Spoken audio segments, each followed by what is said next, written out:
It's so nice to be here in your office with you. Tell me a little bit about how you got into the world of virtual reality. Interesting question.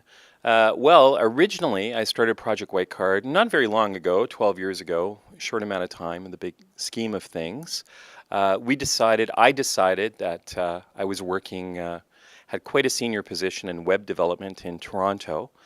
And I decided, the news is maybe not the most fun for me. And also, I don't think people are really, well, this is honestly true, smart enough, which is a bit vain. But what I wanted to do was make educational software. So I came back to Winnipeg with the idea to start a company called Project Whitecard, and founded that company, and we pursued solely educational projects. So anything that had to do with education, but mostly my dream was to work with NASA. And so I worked with the Canadian Space Agency and astronauts and with NASA. And after that, I started playing with the virtual reality and thought, wow, this is an incredible opportunity for education. So we started with the virtual reality. I got a preview from Chet Falazek from Valve, who was one of the leading advocates out of Seattle of the HTC Vive system. We actually used that in development. And once I saw a whale in VR, I was hooked. I was like, okay, I have to work on this because it's so immersive and so beautiful. So we've done a few projects in VR. The most notable would be that we were hired by Manitoba Public Insurance just last year to deliver a teen driving experience that includes a full vehicle that you can drive, but dramatic scenarios where you must make decisions about who you go home with from a party, and where you can see the results of maybe some bad decisions and how it affects people around you. So that was very great. That one actually includes distracted driving decisions as well, right? It does. It includes distracted driving and impaired driving, and also speeding. So depending on which person you're at the party with, you will get one of those scenarios. And we designed it in such a way so that just like I'm looking at you, if you look at characters in virtual reality, they make eye contact with you, and that's how your decisions are made. So I decided that I would like to do another project, and I wanted to do something that was good for people. Like to try to use the technology to do good things is the idea. So I saw that there was the possibility that virtual reality was good for people that are maybe older and maybe having some cognitive issues to be determined.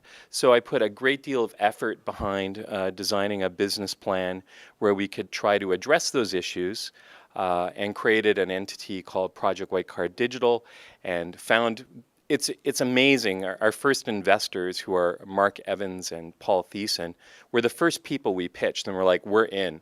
So we got our investment the first time. As you know, that's pretty hard to get a pitch the first time around, but I met a good mentor in Greg Loader. And so we're creating this virtual world with beaches and an adventure, like a Cary Grant, Grace Kelly type adventure that takes you from place to place and allows you to drive virtual cars and drive boats and collect pictures. And we're building it based on the research that we have from a researcher right here in Manitoba. And we'll be announcing our research results at the time we go live sometime in the fall. So where did the idea to build this vacation realm come from? Why did you decide on that? That's also a very good question. So I'd seen what people were doing, and I was sort of drawn to the idea. It's really interesting. So, I mean, I was drawn to the idea, and I'm looking at the screen of a beach back there. And that's because I was drawn to the idea of a virtual reality beach. And at the same time that I created the beach in virtual reality, which is wonderful just to sit on the beach, we have very long winters here in Winnipeg. At the same time that I was developing that idea, I had been reading all the research and meeting the researchers and pursuing and writing the business plan.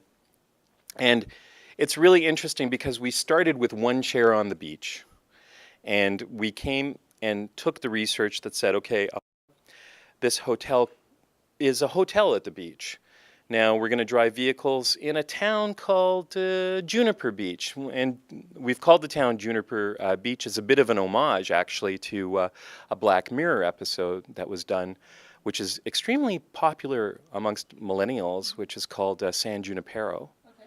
And it takes place in California. So we actually, from the single idea of sitting on the beach, which we did 18 months ago, the entire project sort of sprang up around this chair on the beach, and it became Juniper Beach as an homage.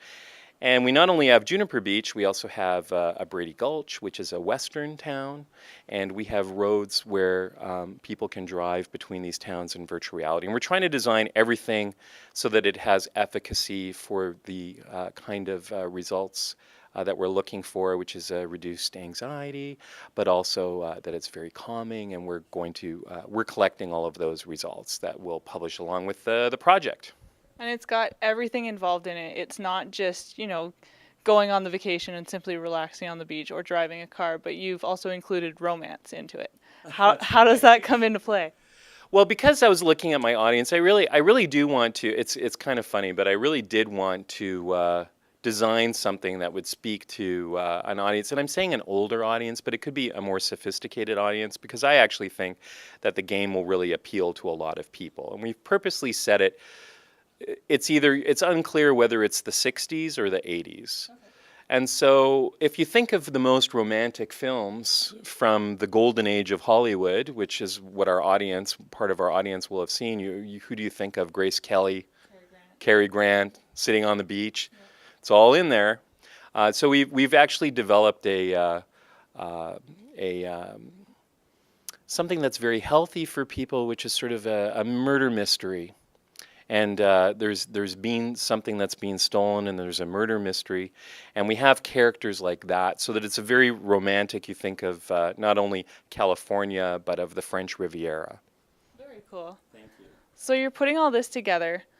How do the ideas come together as one? How do you make it a reality? Well, that's a really good question. So I was a developer in Toronto for 5 years before coming here, and we executed a number of projects. So the first thing you have to do, of course, is have a business plan. But the components of a game project are pretty much the same. You have game design, which has to be done first, which is what is the experience going to be like, and you design what people can do. And I've learned through experience to try and keep that very tight. We have done very large projects around Mars, and game projects can run with budgets anywhere from $30 to $40 million. It is crazy. So, and much higher too. So what we do is we design just very much like a film. We write a script. We also write a design document. The design document tells you what to program. The script and the storyboards tell you what assets you have to make. So you have to make 3D assets, you have to design clothes, you have to design animations for people or do motion capture. You also have to capture voices and record all of the actors' lines. And then you have to come up with a mechanic that works. And usually what makes any game stand out from another game, if it's going to be successful, is if there's something that's new about it. Something that's different about the mechanic. And I hope we've hit upon a good one, which is we're building on our experience of like first person, just like we're looking at each other, and we decide to talk to each other, that we're building that into the project. We've also got a mechanic where you're given clues that you can go back on to look at, which are destinations in all of the worlds that make up the whole of Douville, which we've called the whole project, like Juniper Beach plus Brady Gulch plus Bigfoot Mountain. When you're doing it, as you said a little bit earlier, it's an educational experience as well. It's not, it's not mind-numbing. You're going into this virtual reality and you're experiencing everything that you would on a regular vacation. But bringing in clues, is that the educational part of it that you're implementing? Well, bringing in clues hopefully makes it more fun. The educational part, or the serious part, is the entire gestalt, if you will, is that we're trying to make something that will leave you better off after playing it than you were going into it. And we know from early research that there's indicators that you can actually be in a better state of mind if you design things a certain way. So with this particular project, and I'm being a little bit vague on purpose because I can't claim anything, but we do have early research that indicates you could actually possibly get healthier, but we're not claiming that until we actually publish the research results. Healthier in the mind. So I'll just give you an example. So you may not know this, but the fact that if, for example, you were to go up in a hot air balloon and then you see very far away, you see that there's a white limousine. Oh, that's the white limousine I need to find. Once you land on the ground, how are you finding that white limousine, right? So suppose it's over there down by the river and you're in a virtual reality world. I've landed on the ground, I have to find it. Well, you're actually having to use your vestibular system, So virtual reality is perfectly suited because you're looking at everything by moving your head of navigating in a 3D world. So what we are beginning to do very, very shortly, and we had the researchers here today as we're doing a clinical trial where we will test if any effects might be long-lasting, be it the stress relief, but hopefully that the way that we're allowing people to walk around and navigate will actually give you better peace of mind. Amazing. That's And what we're hoping for. And not only that, but you're getting the physicality. You're not just sitting in a chair playing with a controller. You are actually moving around. How would you explain the difference in virtual reality now from years and years ago when From years and years ago. Well, it's really interesting and a very good question. So years and years ago, virtual reality, as conceived by people like Jaron Lanier, I hope I got his name correct, at MIT. They had a game people probably remember if they were around in the 90s. They had a demo that would go around, which was a vector-based pterodactyl game and a shooting game. The real problem with virtual reality from long ago is their computers were nowhere near good enough to give you that experience. So what the creator of Oculus, the original creator, did, Palmer Luckey, is that he had put together a bunch of components so that you started getting, and called it Oculus Rift, so that and the story is quite impressive because Facebook ended up buying it. Put it together a bunch of components so that your latency was lower, and that, of course, now in modern games you have textures on things, you can see things, it's not made with lines. And because virtual reality tracks your headspace and also gives you a left view and a right view, and more innovations are to come, you need a very fast computer to do that. But the technology to make virtual reality very, very good is becoming much more inexpensive very, very quickly. This year has already seen the introduction of the Oculus Go by the same team. To give you an idea, a year ago, to have a good VR experience, you spend probably about $2,400. Where you need a really expensive computer. I'm going to point at these things hanging on the ceiling, even though you can't see them in the camera. These are lasers, the infrared lasers, to do head tracking. And it's very expensive, and you need all that to get the latency down. So this year alone, you've already got something called the Oculus Go, which anybody will be able to afford. $200 US, $280 Canadian. You can get a really good VR experience. I think we have an Oculus Go around here. I have to show you one. This Vive is also a VR system. It's sitting behind us. That's one of the expensive ones. The Oculus Go is self-contained. So last year, even with a Samsung Gear, for example, you'd have to slide a phone into it. Right. And your phone is worth at least $500. And so you've still got a very expensive entry level into Oculus. This week, Oculus and I believe it's called Next VR, they're introducing a number of live sporting events across all of the systems, including the Vive. In virtual reality, it's great. It's video. It's like immersive. You can be at a live sports event. They're also introducing social aspects to that, where if you had the same unit that I do, I can see you and we're watching the same game, and we can talk to each other while we're watching a live game, which is really interesting innovation.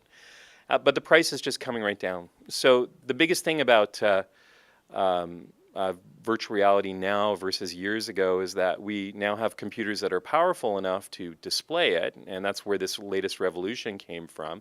But we're now having mobile systems that are going to be good enough to display it. There's a brand new Vive mobile system coming out, as well as about 3 or 4 other brands. So we have to have the eyeballs, like your world, so that we can have a big enough audience to sell to.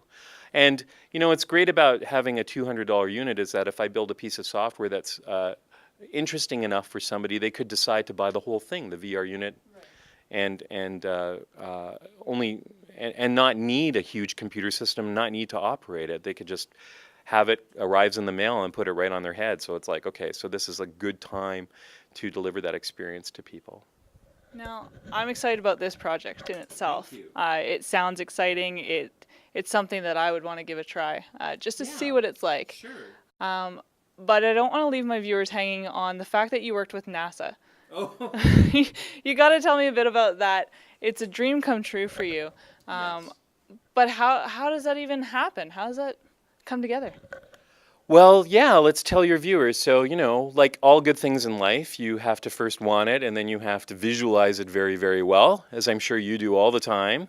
And then you need a plan. So I wanted to work with NASA and but also Canadian Space Agency. So my story really starts with when I left a large network in Toronto to come to Winnipeg to start my company. I literally had a 20-step plan, and it's like if you want to follow your dreams, you can't be shy about it. So I picked up the phone and called the Canadian Space Agency, and I said, I really want to make a game about the Apollo moon missions, and I thought I would call you. And they said, that's a really good idea, Khal. I'll get back to you. So I started working on this Apollo mission game, which actually we released, and that's already like 10 years ago. But they called me back. And a year later and said, Khal, there's an RFP, which is a request for proposal. You probably want to apply for it. So when we saw the request for proposal, which was to do a project with Julie Payette, it turned out, we all hands on deck. There's usually just 5 of us here. We built a prototype and we competed, and then we won that project. Enthusiasm goes a really long way. After we won that, NASA had a similar competition to do a number of things. And in that process, which is still not complete, I don't consider my work on the project that was made in collaboration with NASA complete. That project had a number of milestones, worked on an interactive with a Curiosity mission. When I proposed my ideas and competed in the United States and California, I won a Bill and Melinda Gates Foundation grant. And a MacArthur Foundation grant, and at that point I was like, okay, Mom and Dad, look what I did. Yeah. MacArthur Foundation grant, how awesome.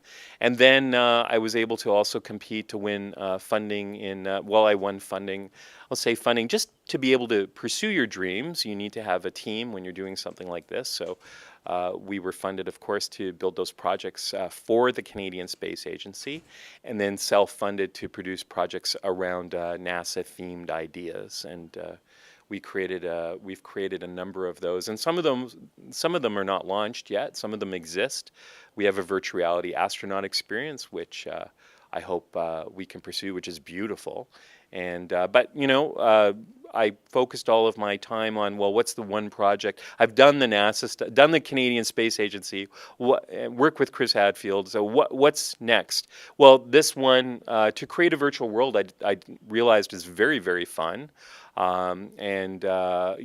It's like to sort of have some 80s, 60s fantasies in there and make something that's healthy for people, hopefully. Seemed a very worthwhile use of my time. And it turns out, one of the rules going from the very beginning of starting my own enterprise is to think about what's good for everybody. Because people can get on board with that. And, not say, it's good for me, so I'm going to pursue that. Oh, the voice came in. We were doing voice acting today. That's how my friend talks, Paul Olenek. So we did the project and in NASA, and then the next project is this Alzheimer's project because it's like what's good for the collective, and people really respond. Like I remember when I was like, we're not doing anything to do with guns. Now I love to play games like that, but right from the beginning, it's like no guns. Had enough of it covering the news. I'm done with that. It also makes you stand out. Yeah, and it's amazing how many people respond to that. So it's like, oh, Cal, you want to come to Paris with us this week? If things like that would happen. Do you want to come down to NASA Ames Research Center, have a tour, see the shuttle simulator? Yeah. So people will encourage you if you really are pursuing something that's good for people.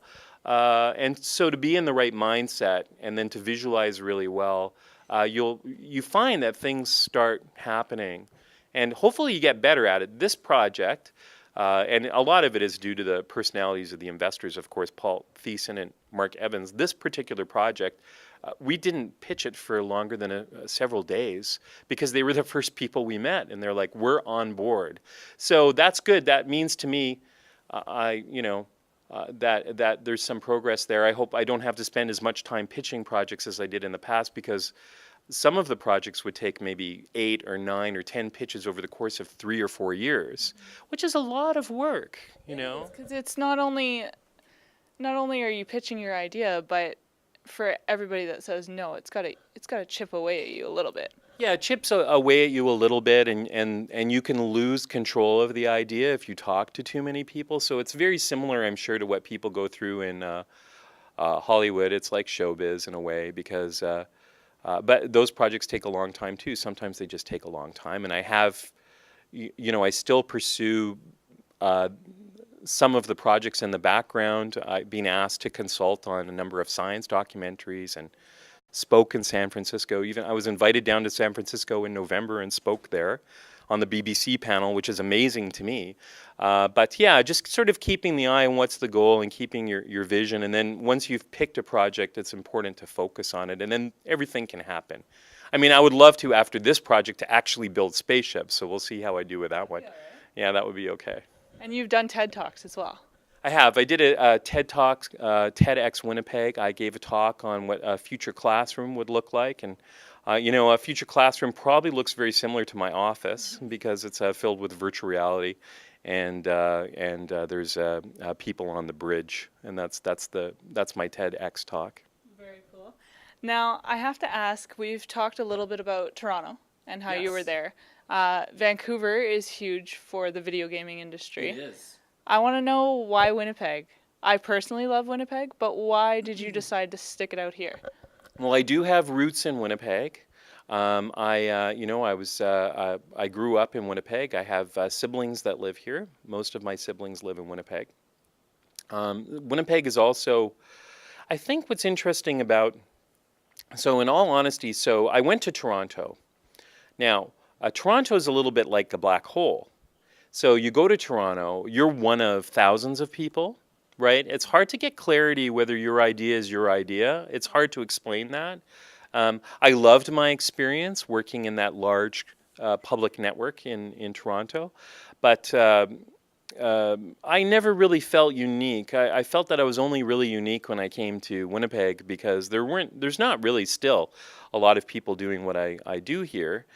And it is a breath of fresh air. Just like I'm here on Corydon in Corydon Village, and we have a view of the best part of the city. And this has been my office for over 5 years now. And it's really easy to think here. You know, you don't actually get space to think, as much space to think in a larger place. That might change, but that was certainly the case with me, is that, my thoughts about Toronto took me to Toronto. When I finished those projects, and I came back to Winnipeg, I had bigger thoughts. And I did get a lot of clarity. I often teach at the University of Winnipeg. I'm teaching this fall, and I teach programming. And the University of Winnipeg, both the regular programs, but also the continuing educational program there, is continuously producing graduates that I taught, and I continuously hire them, so that's also very good.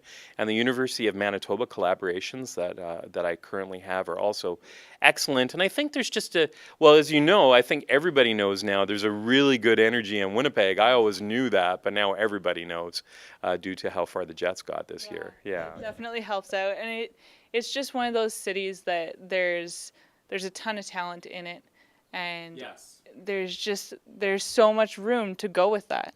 It's true, and I mean, Winnipeg has an excellent tax credit, which is really important if you're in production. It's 40% on your employment, and that's, what's a tax credit? Well, a tax credit, when you spend $100,000 on your employees, is $40,000.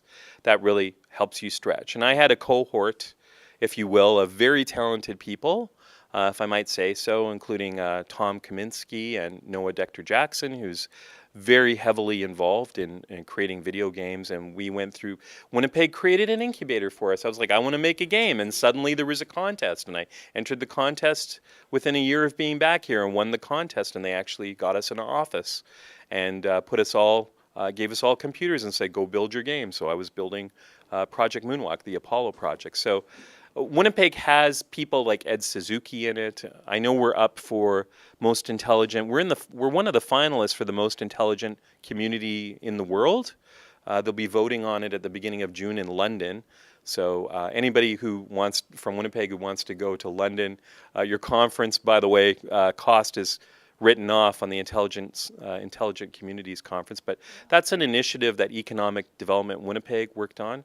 World Trade Center in Winnipeg with Mariette Muller, who's wonderful. You should interview her sometime, and all of those people there at WTC are great business associates, and they've taken me to Europe many times. I've been to Paris and Belgium and other parts of France and London on the way back. Those are all people that are in Winnipeg. And if you start a business in Winnipeg, you will meet all these people and you will travel and you will become enlightened about the ways of the world. It's very, very fun. And I don't know if that's necessarily the case in a city where there's too much competition. Is that fair to say? You don't really stand out. I stand out here. I'm not sure if I stood out in Toronto as much as I wanted to. I totally get it. I love it. There you go.